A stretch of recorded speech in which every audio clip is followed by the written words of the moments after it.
Welcome to my global satsang. I want to take you down a teaching that is very ancient, and it is an inbuilt concept of preparing the mind, preparing your consciousness to become a very qualified seeker of higher truths, truths that are not part of our mundane world. They require a different mindset. They require more purity in the mind, better values, clarity, a decluttered state of being, so that you can then quest for a light that is hidden somewhere inside you. It's concealed and under your own mental clutter. So these preparatory practices were originally given out for students of non-duality, Vedic non-duality, known as Advaita Vedanta. They are present, they are available in the Vedas, in the Upanishads, and then they were commented upon at depth by the master of Advaita Vedanta, Shankaracharya, from 8th century.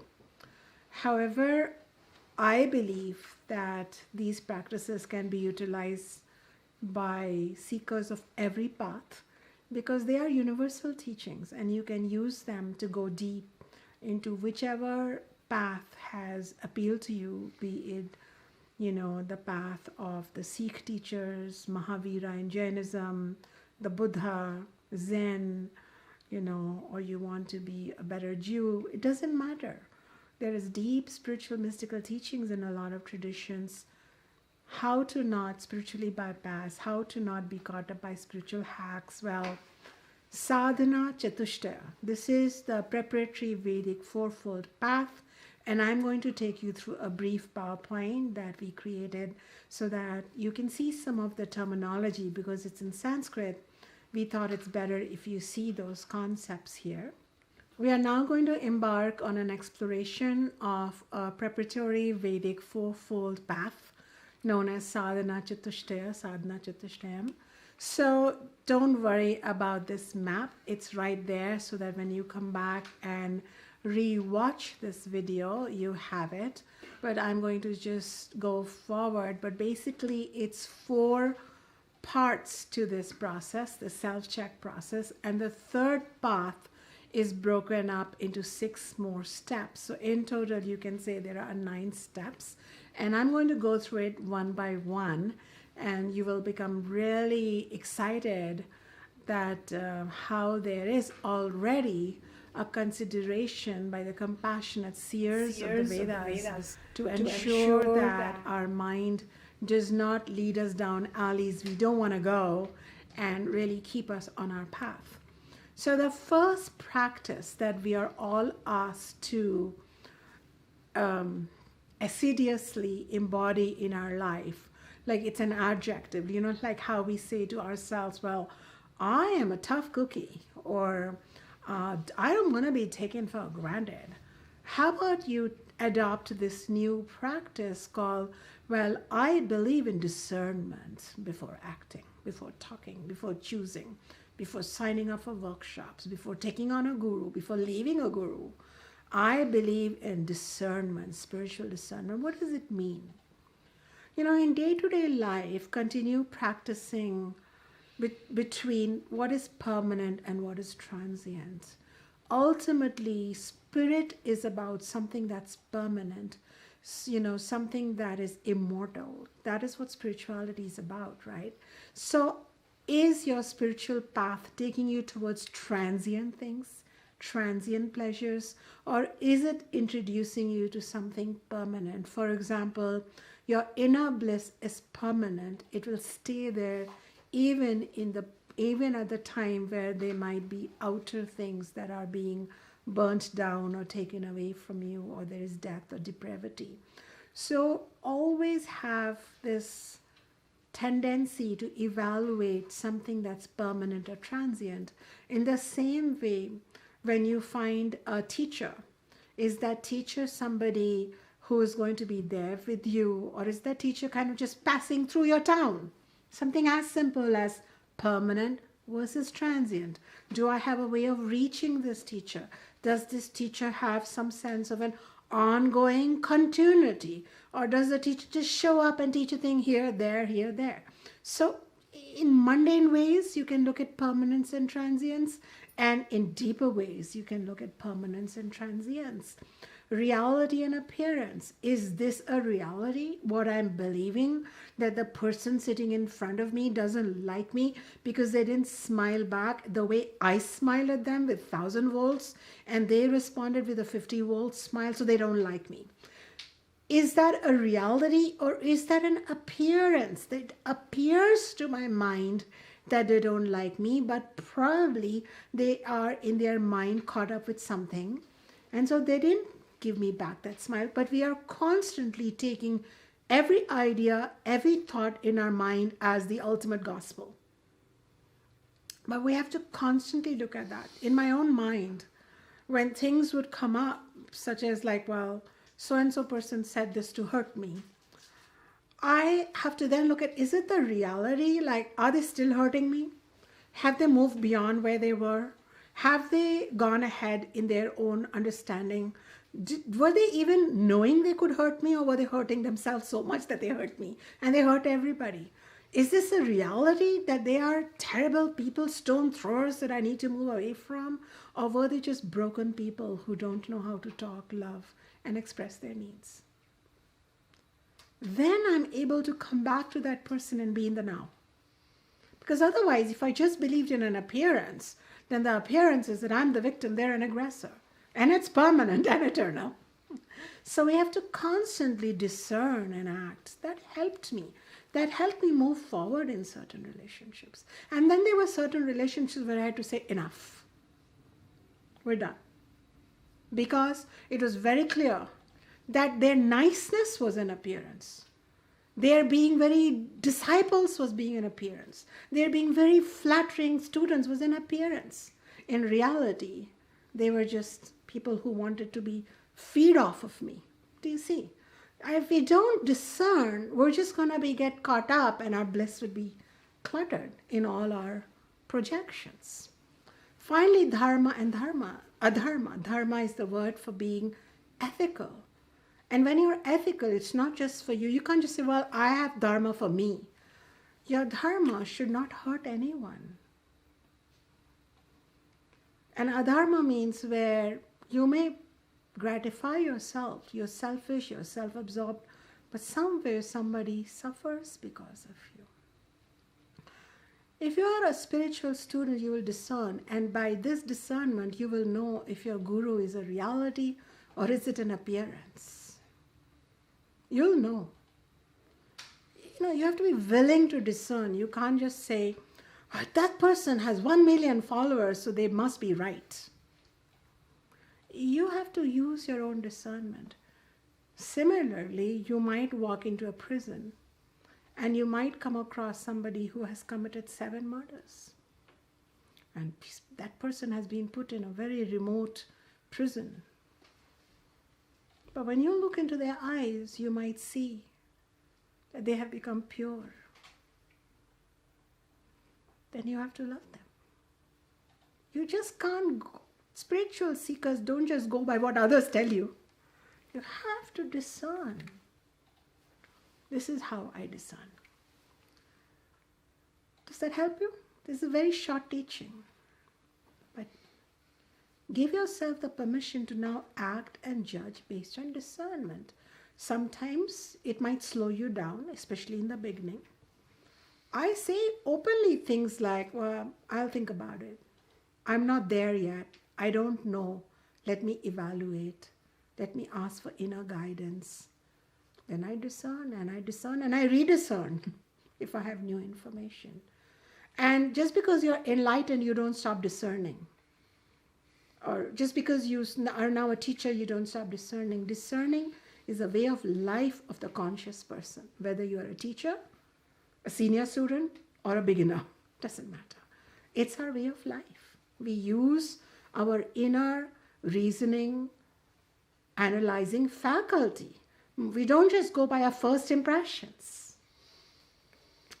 When you discern properly, which is known as vivekaha, it leads to what is known as Vairagyam.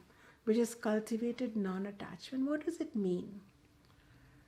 Vairagyam literally means you renounce the fruit, the renouncing of the enjoyment that you will get from the actions of this world and hereafter. What does this mean? What it means is, when you discern and you discern and discerning becomes a way of life, you ultimately realize that nothing in this world lasts.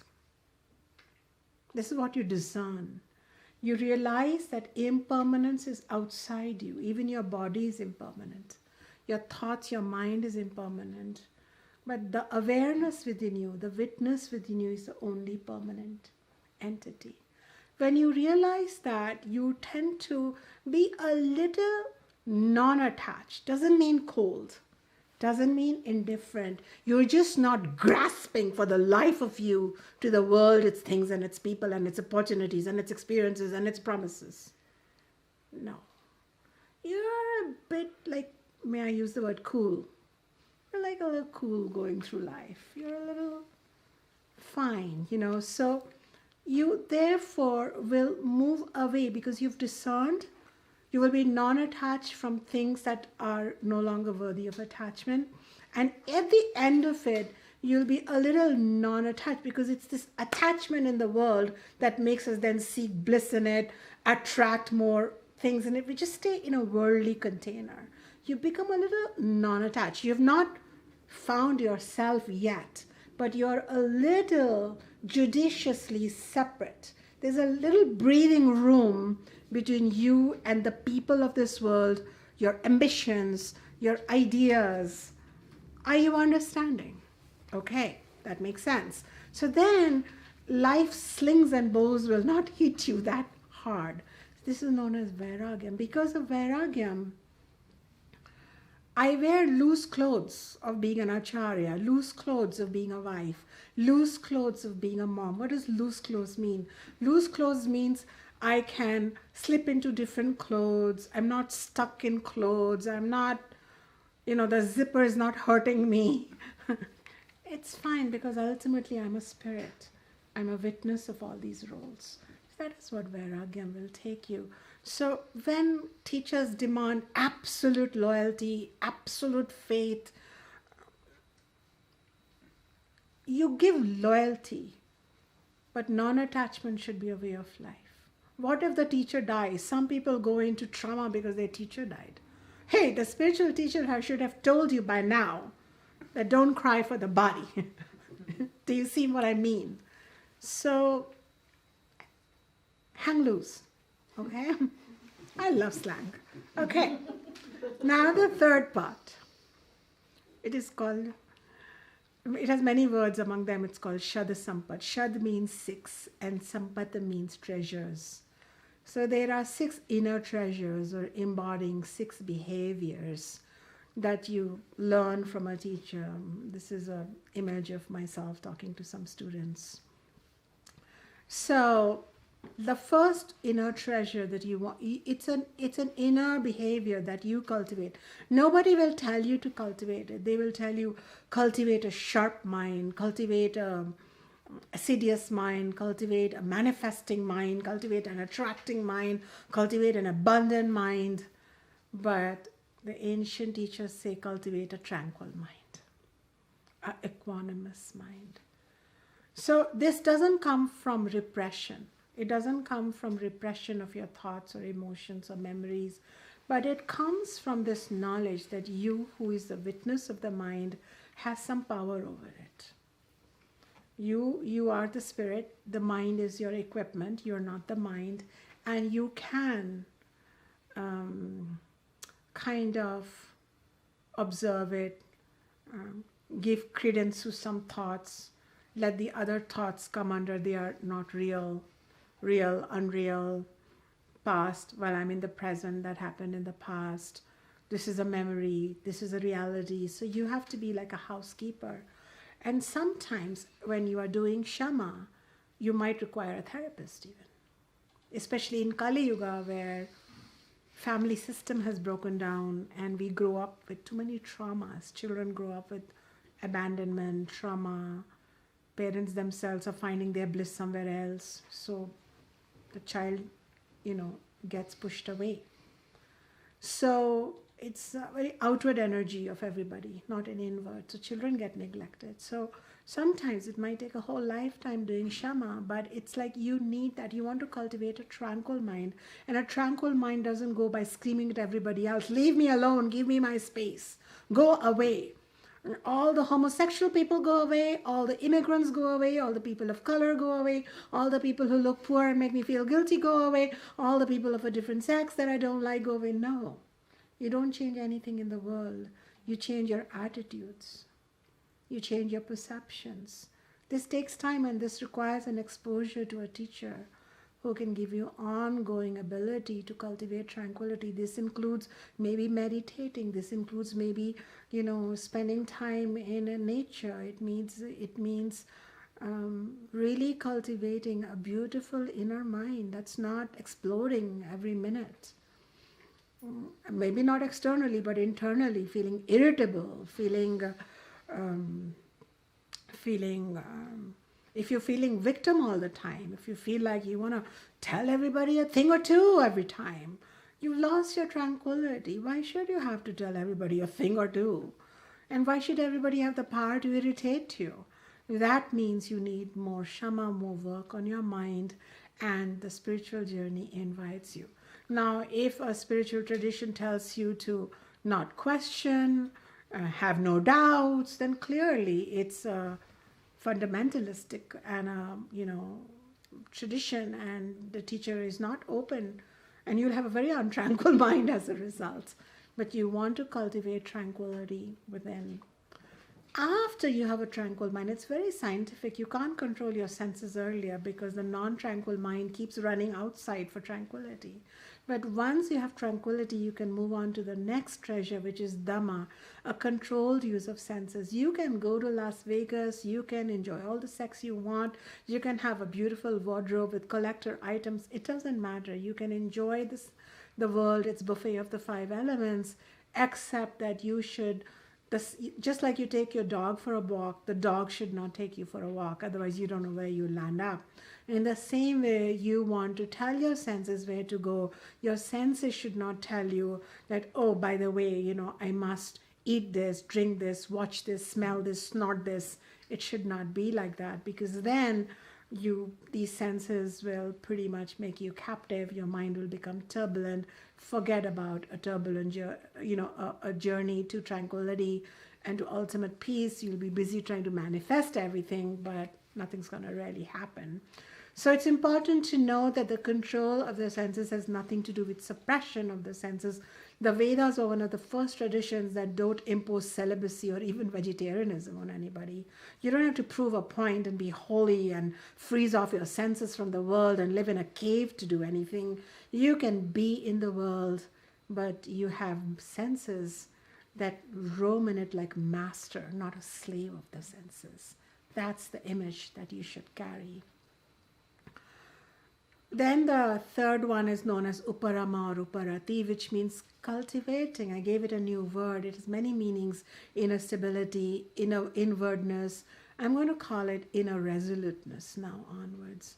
It is the result of judicially applying the first 4, Viveka, Vairagyam, Shama, Dhamma. So then you find that in relation to the things and events that are happening in your life, you have an inner poise, an inner fulcrum. This is now, you're more inwardly driven now. You have an inner way of responding to things. So you may walk into, you might be on your spiritual journey coming across spiritual teachings or spiritual hacks that push you here and there and invite you and seduce you. But you have an inner resoluteness to stay on your path. And value to this mature behavior is the knowledge of Swadharma, Purushartha, and Ashrama. And very quickly, Swadharma means you shall know, do you want to be? There are 4 kinds of Swadharma, propensities.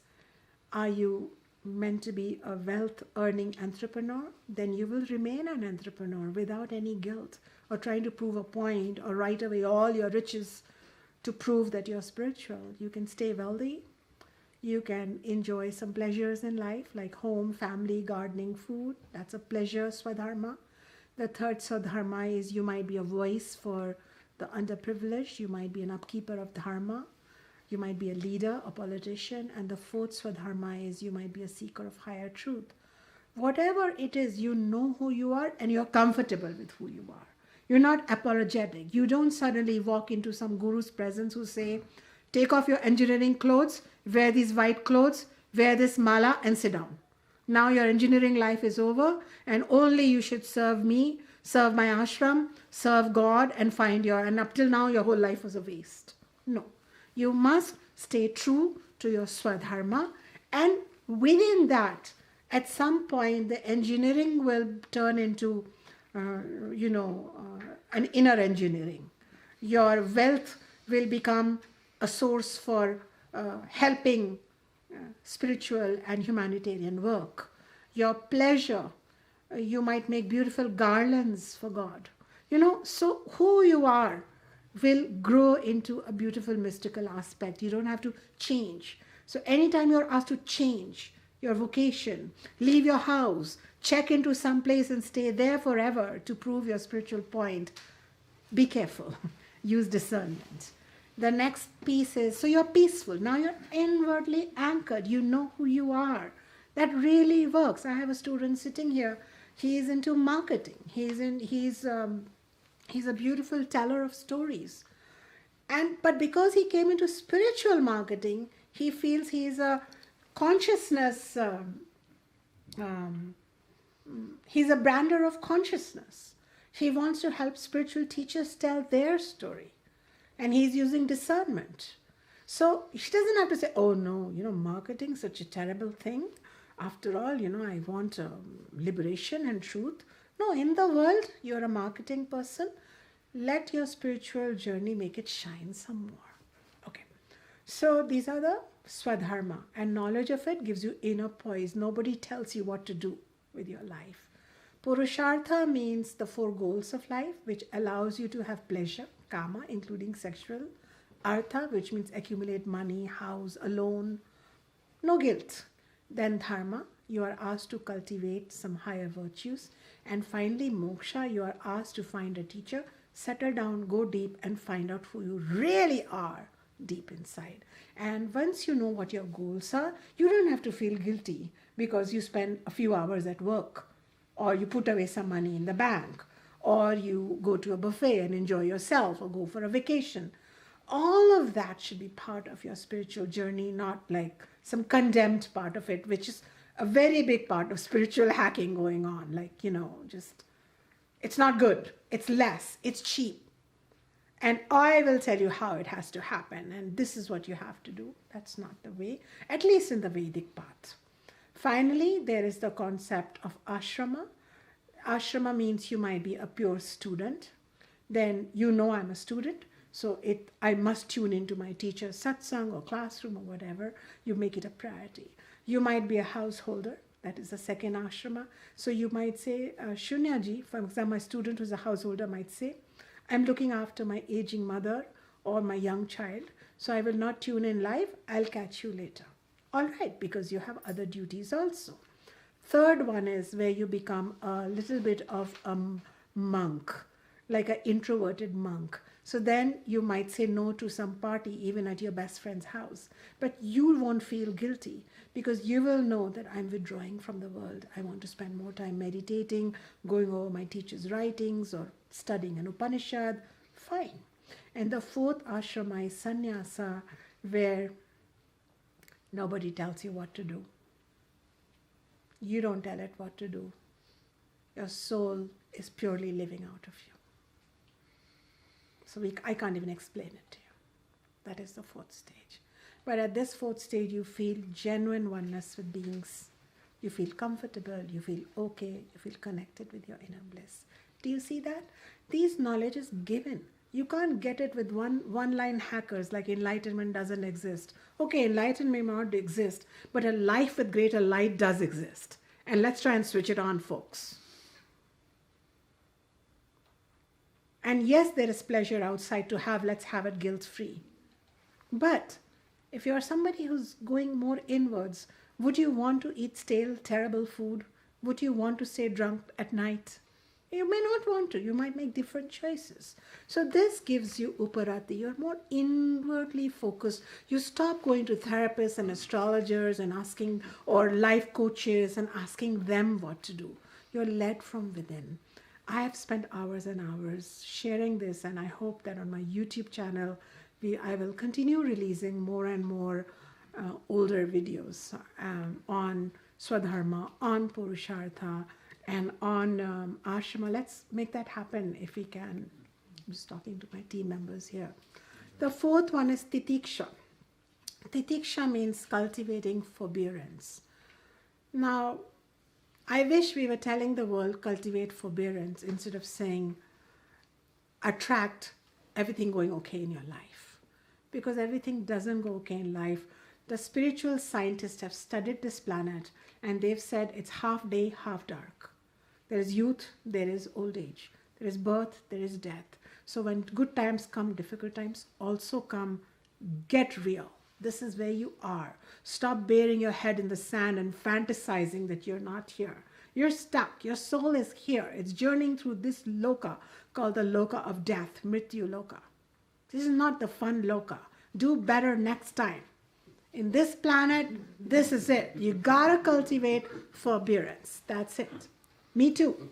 So, you will encounter on your path some obstacles, mainly due to past karma. One of the karma is that we came here, and then some past karma. There's the law of karma, which says that good and bad things happen to us, not to punish us, but because there is a higher power, which is formless, can be known as God, Goddess, and they are an ocean of grace, and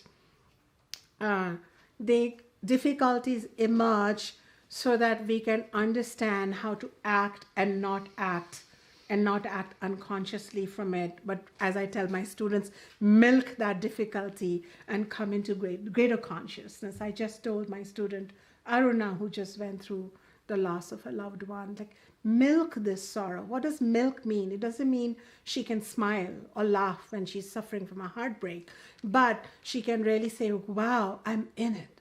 I'm in the darkest place. I'm where I thought I'd never want to be. I'm standing where I thought I'd crumble.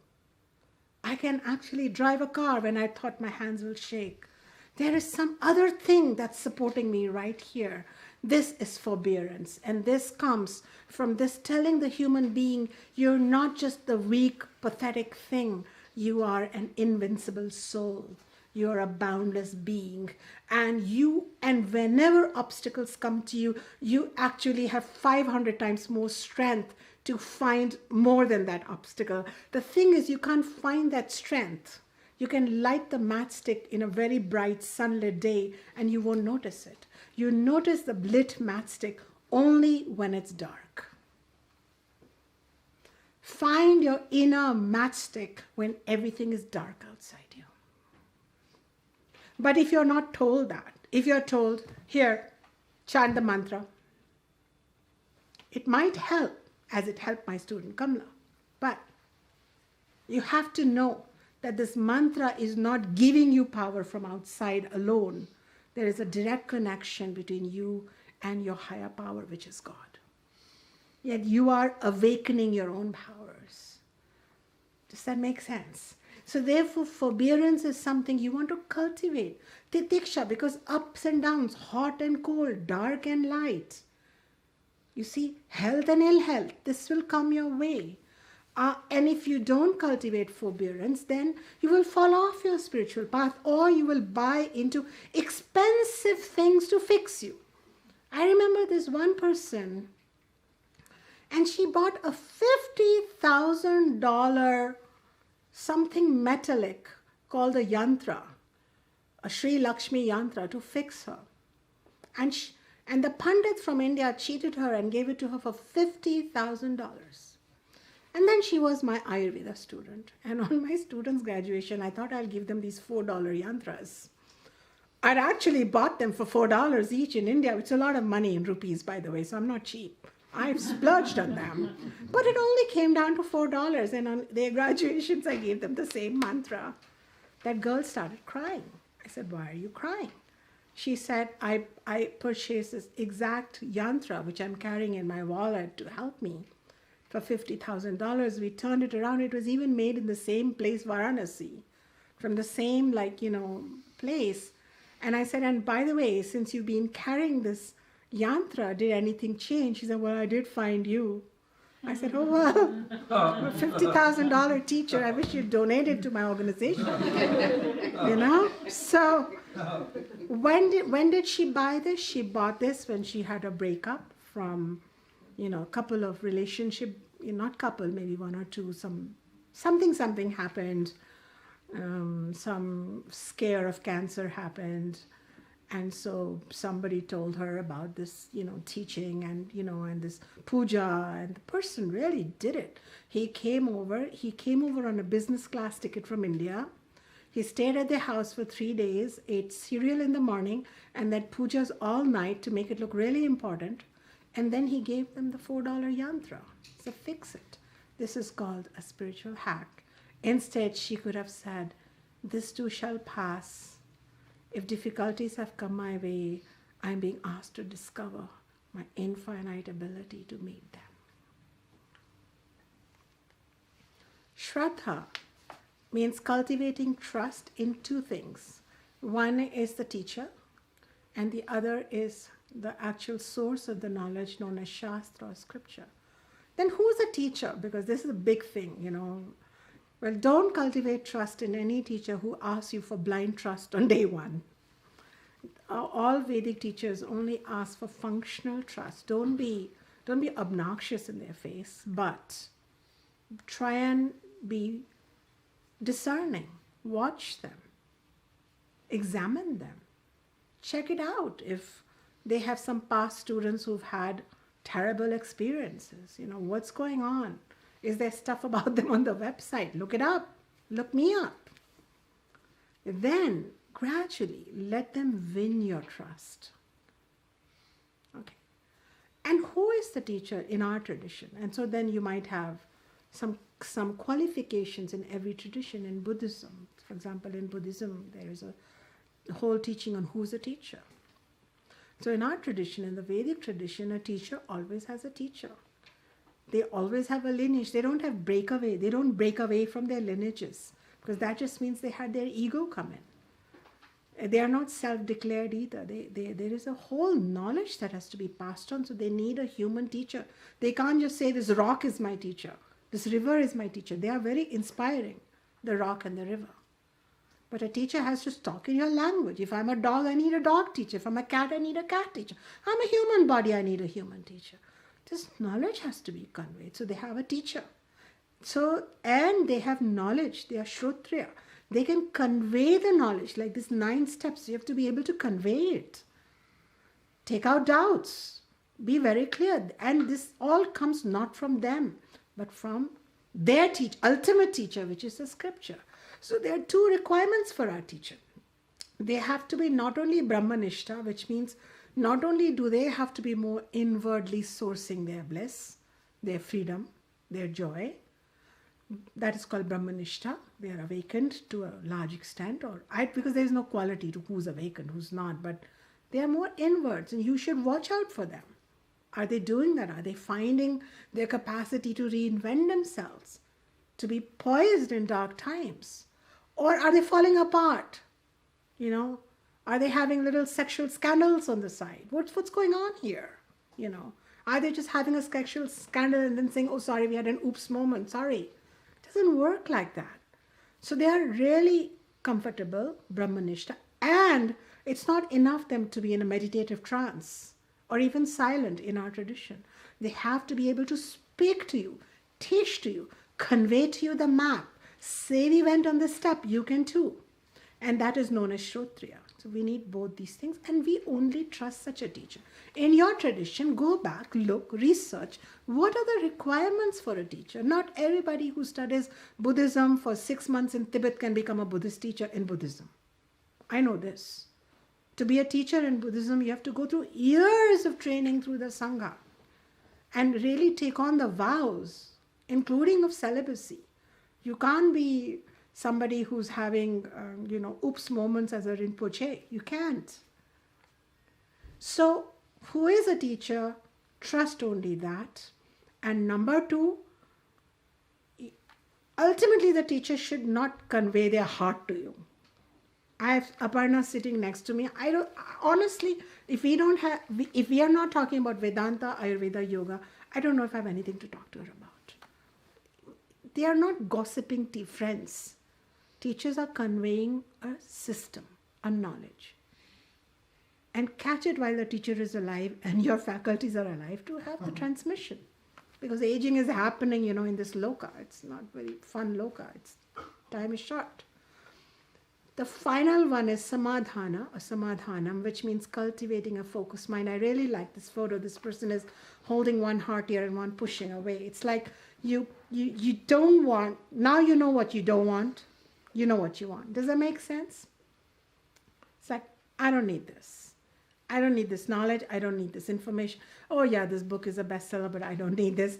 I don't need this food, even though it's a great restaurant, because it makes me aggressive and hypnotic later on. I don't need this substance in my body. I don't need to watch this television show with unnecessary violence, because I want my mind to be peacefully bathing in nature and receiving, inner inputs from my own godly self and outer inputs from the God that pervades everywhere. So we're really clear. This is the place where you develop the higher north. You're really following a noetic mind, not just a impulsive mind, a cluttered mind, an insane mind, and your mind has become your best friend at this point. And this is where you are totally primed for the fourth step, because we did 6 from the third one, which is known as, it's a mouthful, it is known as mokshatvam. Mokshatvam means the desire for liberation from your dependency upon the world, for your happiness, for your joy, and ultimately liberation from the cycle of birth and death, which has enforced you, a free spirit, to be having these experiences of loss and death and depravity and sorrow. And every day we live, we are approaching an unexplained death, unexplained birth, unexplained life, unexplained death. This is crazy making. We want to be in our truth. And so here is a beautiful conversation from the Upanishad, Brihadaranyaka Upanishad. So, blessed one, if I had this whole earth filled with riches, would I become immortal by it? No. Your life would be as the life of the wealthy, but there would be no hope of immortality through riches. What use to me is something by which I cannot become immortal, which means I cannot return to my spirit nature. Blessed teacher, teach me what you know, so I too can become liberated from the cycle of birth and death. Ah, you have always been dear to me, and now you speak what is dear to me. Sit down here, and I will teach you. But, as I explain, meditate and contemplate upon it. This is a 5,000-year-old dialogue between the student Maitreyi, a woman, and her teacher Yajnavalkya, who happened to be her husband. But she was his follower, she was his disciple. And he had 2 disciples because he had 2 wives. So as you can see, that the rishi was living it up in the bedroom. But was he enlightened? Yes. Because he was not living it up in the bedroom, as some people would like to say. Having more than one wife was the norm. Having more than one husband was the norm during Mahabharata time. So we just are animals of the social pack. We do things that happen. It's not a big deal. Life goes on. He was not identified with his bedroom alone. He was an enlightened being. And on top of that, his 2 students, one of them said, "Give me the riches." And she left. The other said, "What will I do with it?" Give me the knowledge that makes me immortal. So this is a student who is now desiring for liberation from a mortal body. True awakening. While you live also, you know you're immortal in a mortal realm. So when you come into mumukshatvam, you don't want to settle for small things. Now you are free of all spiritual hacks. You want the real deal. She didn't settle for something that will make her happy. The other one did. She went on, Maitreyi went on to become a great seer, an enlightened, awakened, immortal seer of the Vedas. So I wanted to share this dialogue with you. So these 9 steps are going to help you, and you can understand more than anything else, because this is just, and in future I'm planning to open up a training on this, more details. So stay connected with us if you want to go deeper. But the point here I'm trying to say is, understand that you must watch out for bypassing and spiritual hacks. This knowledge that I have taught you comes from my teacher to me, from his teacher to him, but ultimately it comes from the Vedas, the Upanishads, the Bhagavad Gita, and commentaries by our ancestral sage Shankaracharya. So with this, I want to end with blessings from me and from everybody here in my team. These are all my students who are supporting this broadcast happening to you, coming live. There is no professional here. We are all just lovers of this knowledge. All my students, along with their teacher, have understood that while darkness is routine, we all begin with that. We don't have to be scared of it. We can take even one thing like spiritual discernment or detachment or shama, move on and cultivate greater and greater light. We are now open for questions from you. And Aparna, will you ask me questions? Some of these I believe you've actually clarified in the continued teaching. However, there was a question from a student in England who asked, while these teachings help us to lead our lives in this world with a greater awareness and inner peace and divine connection, this seems to also be a preparation for the next life.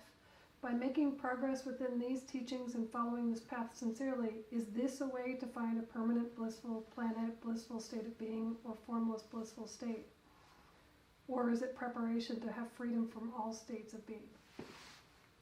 It is considered a preparatory practice. It is not the final practice, because mumukshutva means you are ready for receiving the ultimate knowledge. It is expected in ancient India, as in Buddhism, as in Zen, and as in many cultures, many traditions. There always was a human apprentice, always had a human guide.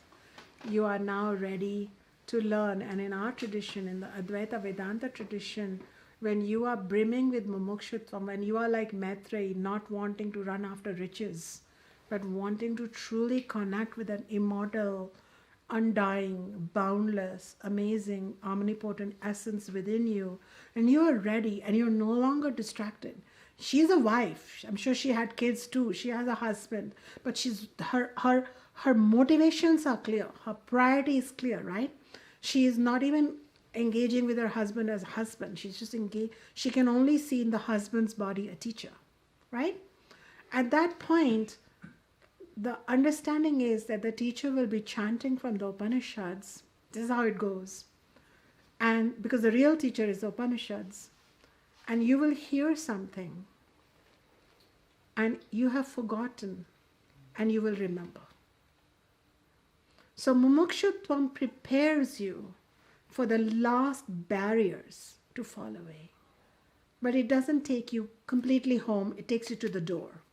Let's just say that. Or we could say you could be meditating and memory comes back. You know, for me, it didn't happen that my guru was chanting and I just awakened. Like I said, I'm a slow burner. But what happened for me was that I was a mumukshu. Like we say, the people who are intensely desiring, contact with their immortal self. I was a mumukshu for many, many, many, many years. So everywhere I saw anything I saw for me was self and Atma and Brahman and all those things. And then for me it was like the rope slowly burns. But then when it was burnt, you can't put the rope back again with the ashes.